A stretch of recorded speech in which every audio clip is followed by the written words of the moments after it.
Hello प्यारे बच्चों, आप सभी का हिंदी और संस्कृत के एग्जाम बहुत अच्छा गया है और आप सब लोग मेरे प्यारे बच्चों कल के पेपर का मेरे प्यारे बच्चों तैयारी कर लो। ये जो है साइंस का मेरे प्यारे बच्चों क्वेश्चन जो बता रहे हैं आप सब लोग अच्छे तरीके से याद कर लीजिए। ध्यान दीजिए, जो हम वीडियो आपको दे रहे हैं बस आप लोग पढ़ के जाओ एकदम मेरे प्यारे बच्चों। 1000% गारंटी है कि एक एक क्वेश्चन को आप लोग मेरे प्यारे बच्चों बना के आओगे, एकदम लड़ेगा ही लड़ेगा, यही अबे करेगा। तो चलो हम स्टार्ट करते हैं। मेरे प्यारे बच्चों चैनल को सब्सक्राइब करके रखना, क्योंकि मेरे प्यारे बच्चों सब्जेक्टिव का भी वीडियो हम अपलोड करेंगे तो उसको भी आप लोग देख लेंगे, ठीक है ना।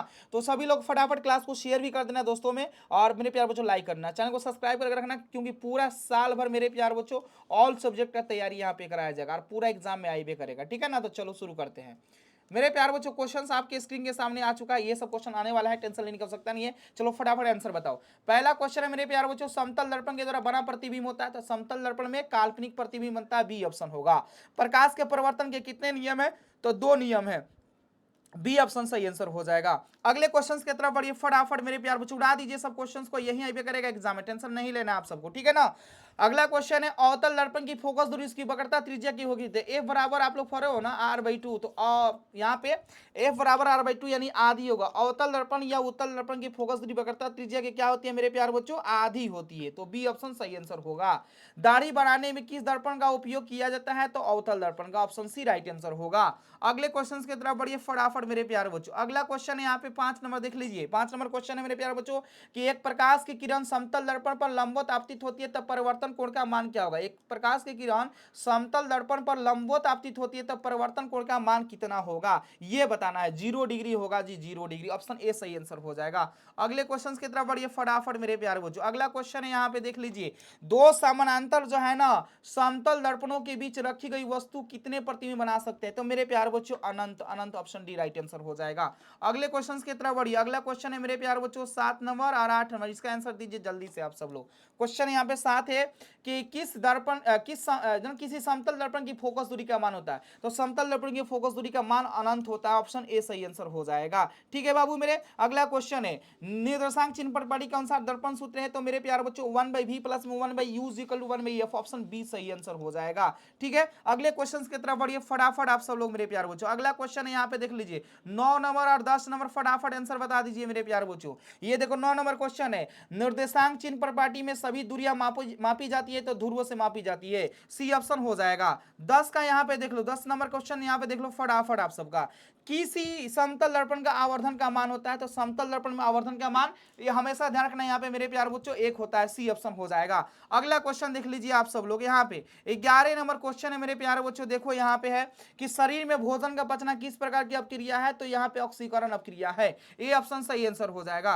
अगला क्वेश्चन देख लो यहाँ पे 12 नंबर क्वेश्चन है मेरे प्यारे बच्चों, निम्नलिखित में से कौन सा पदार्थ बिना ज्वाला के जलता है, तो कोयला, ऑप्शन डी राइट आंसर हो जाएगा। अगले क्वेश्चन की तरफ बढ़ जाइए आप सब लोग मेरे प्यारे बच्चों। अगला क्वेश्चन है यहाँ पे 13 नंबर, इसका आंसर दीजिए फटाक दे। निम्नलिखित में कौन जो है ना उष्मा छेपी अपक्रिया है, जिसमें उष्मा निकलेगा उष्मा छेपी होगा, तो देखो इसमें उष्मा निकल रहा है मेरे प्यारे बच्चों, उष्मा छेपी होगा, ये ऑप्शन सही आंसर हो जाएगा। अगले क्वेश्चन की तरफ बढ़िए 14 नंबर क्वेश्चन है मेरे प्यारे बच्चों, निम्नलिखित में कौन ऑक्सीकारक है, इसमें बताना है मेरे प्यारे बच्चों कौन जो ना ऑक्सीकारक है, जो ऑक्सीकरण की क्रिया में सहायक होता है ऑक्सीकारक O2, ऑप्शन बी सही आंसर हो जाएगा। अगला क्वेश्चन है मेरे प्यारे बच्चों यहाँ पे 15 नंबर, फटाफट आंसर बता दीजिए। निम्नलिखित में कौन जो ना दहन अपक्रिया है जी, दहन अपक्रिया ये आपको बताना है, तो पेट्रोल का जलना, बी ऑप्शन सही आंसर हो जाएगा। अगला क्वेश्चन देख लीजिए, प्रकाश रासायनिक अपक्रिया में क्या उत्सर्जन होता है, तो भाई प्रकाश रासायनिक अपक्रिया में प्रकाश जो है उत्सर्जित होता है, प्रकाश रासायनिक अपक्रिया में प्रकाश उत्सर्जन होता है, ए ऑप्शन सही आंसर हो जाएगा।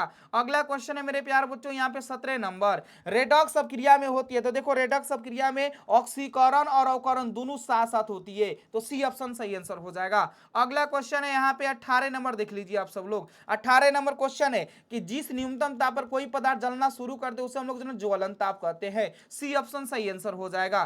अगले क्वेश्चन की तरफ देख लीजिए 19 और 20 नंबर का आंसर बता दीजिए। खाना बनाने में प्रयुक्त जनक द्रवीभूत पेट्रोलियम गैस का प्रमुख अवयव कौन सा होता है, ये बता दो मेरे प्यारे बच्चों, तो यहाँ पे प्रोपेन हो जाएगा, प्रोपेन और ब्यूटेन यहाँ पे, ठीक है जी, ब्यूटेन और प्रोपेन दोनों होता है, तो प्रोपेन लगाओ। निम्नलिखित में से कौन सा पदार्थ फोटोग्राफी में प्रयुक्त होने वाली फिल्म बनाने में, तो AgBr का इस्तेमाल होता है अपना यहाँ पे सिल्वर ब्रोमाइड का, C option, sorry AgBr, C option में नहीं है जी, ए ऑप्शन में AgBr होगा, ऑप्शन जो होगा ए राइट आंसर हो जाएगा। अगला क्वेश्चन है मेरे प्यार बच्चों 21 नंबर यहाँ पे क्वेश्चन है, देख लो फटाफट बताओ, वायुमंडल में CO2 कितना प्रतिशत होता है, तो 0.03%, ऑप्शन जो होगा मेरे प्यार बच्चों अपना ए सही आंसर होगा।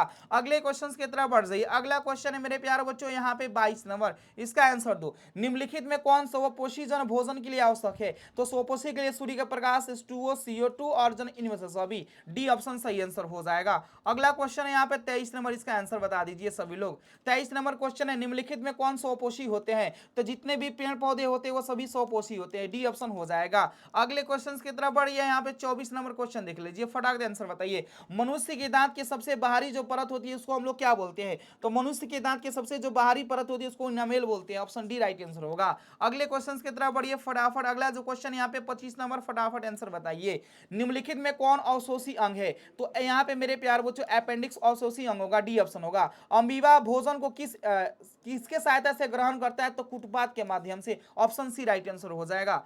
अगला क्वेश्चन है मेरे प्यारे बच्चों यहाँ पे देखो 27 नंबर आप सबका, 27 नंबर क्वेश्चन का देख लीजिए फटाक दे, 27 नंबर मेरे प्यारे बच्चों है, ग्रहणी किसका भाग है, तो ग्रहणी जेजुलम इलियम मेरे प्यारे बच्चों ये जो ना छोटी आंत के भाग है, ऑप्शन जो होगा सी हो जाएगा राइट। अगला क्वेश्चन का आंसर बता दीजिए मेरे प्यारे बच्चों 28 नंबर और 29 नंबर का, प्रकाश संश्लेषण से किस पदार्थ का निर्माण होता है, बताइए फटाफट मेरे प्यारे बच्चों, तो कार्बोहाइड्रेट यानी ग्लूकोज C6 H12O6, ध्यान रखना डी ऑप्शन होगा। गोबर छाता में किस प्रकार का पोषण होता है जी, तो मृतजीवी पोषण होता है, ऑप्शन सी राइट आंसर हो जाएगा। अगले क्वेश्चन की तरफ बढ़ जाइए फटाफट मेरे प्यारे बच्चों, 30 नंबर क्वेश्चन है, निम्नलिखित में से क्या जठर रस में मौजूद नहीं होता, जठर रस में क्या नहीं होता है, तो पीत नहीं होता है, सी ऑप्शन सही आंसर होगा। अगले क्वेश्चन की तरफ बढ़िए फटाफट, अगला क्वेश्चन देख लो 31 32 नंबर क्वेश्चन देखो, यहाँ पे उत्तल लेंस होता है जी मेरे प्यारे बच्चों, उत्तल लेंस जो ना ऐसे ही होता है, बीच में मोटा किनारे पे पतला, तो किनारे की अपेक्षा बीच में मोटा, ऑप्शन सी होगा। लेंस में कितने मुख्य फोकस होते हैं, दो मुख्य फोकस होते हैं, बी ऑप्शन सही आंसर होगा। अगला क्वेश्चन की तरफ बढ़ जाइए मेरे प्यारे बच्चों, यहाँ पे देखो ये 33 नंबर क्वेश्चन है, पानी से भरी बाल्टी की गहराई कम पड़ने का कारण क्या है जी, ये आप लोगों को बताना है। तो मेरे प्यारे बच्चों प्रकाश के अपवर्तन के कारण ऐसा होता है, मछुआरे को मछली भेजने में कठिनाई प्रकाश के अपवर्तन के कारण, जब प्रकाश एक माध्यम से दूसरे माध्यम में जाता है तो अपवर्तन होता है, ये बताओ आप सब लोग फटाफट, तो प्रकाश के चाल में परिवर्तन होने के कारण, प्रकाश की चाल में परिवर्तन होने के कारण, बी ऑप्शन सही आंसर हो जाएगा। अगला क्वेश्चन देख लीजिए आप सब लोग 35 नंबर मेरे प्यारे बच्चों क्वेश्चन देख लो, 35 नंबर क्वेश्चन है, किसी माध्यम में अपर्तनांक म्यू का मान होता है, तो मेरे प्यारे बच्चों ध्यान दीजिए साइन आई बटा में साइन आर होगा, ऑप्शन ए होगा, ऑप्शन ए हो जाएगा। अगला क्वेश्चन देख लीजिए 36 नंबर यहाँ पे है मेरे प्यारे बच्चों, किसी उत्तल लेंस की फोकस दूरी 25 cm है तो उसकी क्षमता होगा 4 डायोप्टर, ऑप्शन डी आंसर हो जाएगा। अगला क्वेश्चन है मेरे प्यारे बच्चों यहाँ पे 37 नंबर, ये आपका पूछा गया है, निम्नलिखित में से किसका उपयोग सरल जन सूक्ष्मदर्शी में होता है, तो उत्तल लेंस का, ऑप्शन बी सही आंसर होगा। प्रकाश की एक किरण जब विरल माध्यम से सघन माध्यम में जाती है, बाबू मेरे विरल से सघन में तो वो अभिलंब की ओर मुड़ जाती है, अभिलंब की ओर मुड़ जाती है, बी ऑप्शन सही आंसर होगा। अगला क्वेश्चन है मेरे प्यारे बच्चों यहाँ पे 38 हो गया, 39 नंबर देख लीजिए आप सब लोग, 39 नंबर, प्रकाश के अपवर्तन के कितने नियम है, तो प्रकाश के अपवर्तन के 2 नियम है, ऑप्शन बी होगा। जब प्रकाश की किरण हवा से कांच के प्रिज्म के अपवर्तक सतह से होकर प्रवेश करती है तो दूसरे अपवर्तक सतह से होकर बाहर निकलती है तो वो मुड़ जाती है, बताइए फटाफट मेरे प्यार बच्चों जल्दी से, तो प्रिज्म के आधार की ओर, प्रिज्म के आधार की ओर, ए ऑप्शन सही आंसर हो जाएगा। अगला क्वेश्चन की तरफ बढ़ जाइए फटाफट, 41 नंबर क्वेश्चन है मेरे प्यारे बच्चों, शरीर में भोजन का पचना किस प्रकार की अभिक्रिया है, तो ऑक्सीकरण और अपघटन दोनों है जी, लेकिन पहले हम अपघटन लगाएं। देखो शरीर में भोजन का पचना ऑक्सीकरण अपक्रिया भी है, अपघटन भी है, क्योंकि हम लोग खाते हैं ना जो भी खाद्य पदार्थ वो हमारे शरीर में क्या होता है, टूटता है, तो टूटेगा तो भाई अपघटित हो रहा है, तो ऑप्शन बी लगा, ऑक्सीकरण भी है, ऐसा नहीं है कि नहीं ऑक्सीकरण है, लेकिन ऑप्शन बी को यहाँ पे प्राथमिकता दिया जाएगा। ऐसे कभी कभी 2 ऑप्शन सही रहते हैं तो पहले वाले ऑप्शन को हम लोग प्राथमिकता, बाकी ऑक्सीकरण भी है, ठीक है ना। चलो अगला क्वेश्चन यहाँ पे 42 नंबर, इसका आंसर बताओ, समीकरण यहाँ पे कॉपर जो ऑक्सीजन के साथ रिएक्शन या क्यूप्रिक ऑक्साइड बना दिया, ये किस प्रकार, तो इसमें देखो कॉपर जो ऑक्सीजन के साथ जुड़ गया तो ऑक्सीकरण होगा, यानी ऑक्सीजन का जोड़ना ऑक्सीकरण होता है। ये अगले क्वेश्चन कितना बढ़ जाओ, अगला क्वेश्चन है मेरे प्यारे बच्चों यहाँ पे 43 नंबर आपका है, निम्नलिखित में कौन अपघटन अपक्रिया है, तो ये मेरे प्यारे बच्चों देखो कैल्शियम कार्बोनेट जो टूटकर कैल्शियम ऑक्साइड और कार्बन डाइऑक्साइड बनाते हैं, यही अपघटन हो जाएगा, सी ऑप्शन सही आंसर हो जाएगा। अगला क्वेश्चन है यहाँ पे मेरे प्यारे बच्चों 44 नंबर आप सबका देख लो फटाफट, निम्नलिखित में कौन अवकारक गुण जो प्रदर्शित करता है, अवकारक का गुण जो प्रदर्शित करता है, तो H2S, यहाँ पे हाइड्रोजन सल्फाइड, मतलब बी ऑप्शन सही आंसर होगा। अगला क्वेश्चन यहाँ पे 45 नंबर मेरे प्यारे बच्चों, ऑक्सीकारक होते हैं जी, ऑक्सीकारक होते हैं मेरे प्यारे बच्चों इलेक्ट्रॉन को ग्रहण करने वाला, बी ऑप्शन होगा। SO2 मेरे प्यारे बच्चों, SO2 सल्फर डाइऑक्साइड की विरंजक क्रिया SO2 के किस गुण को दर्शाती है, ये आप सबको बताना है। तो अवकारक गुण दर्शानी, SO2 क्या है जी, अवकारक है, सिंपल सा बात है जी, बी ऑप्शन हो जाएगा सही। अगला क्वेश्चन है मेरे प्यारे बच्चों यहाँ पे 47 नंबर, कॉपर सल्फेट का रंग कैसा होता है, कॉपर सल्फेट CuSO4 का रंग कैसा होता है, नीला, पीला, हरा या काला, फटाक दे बताओ। तो नीला रंग होता है जी, नीला, नीला, ऑप्शन ए राइट आंसर हो जाएगा। अगले क्वेश्चन की तरफ बढ़िए, अगला क्वेश्चन है 48 नंबर क्वेश्चन है यहाँ पे, निम्नलिखित में कौन द्विविस्थापन अभिक्रिया है, तो मेरे प्यारे बच्चों देखो इसमें AgNO3 सिल्वर नाइट्रेट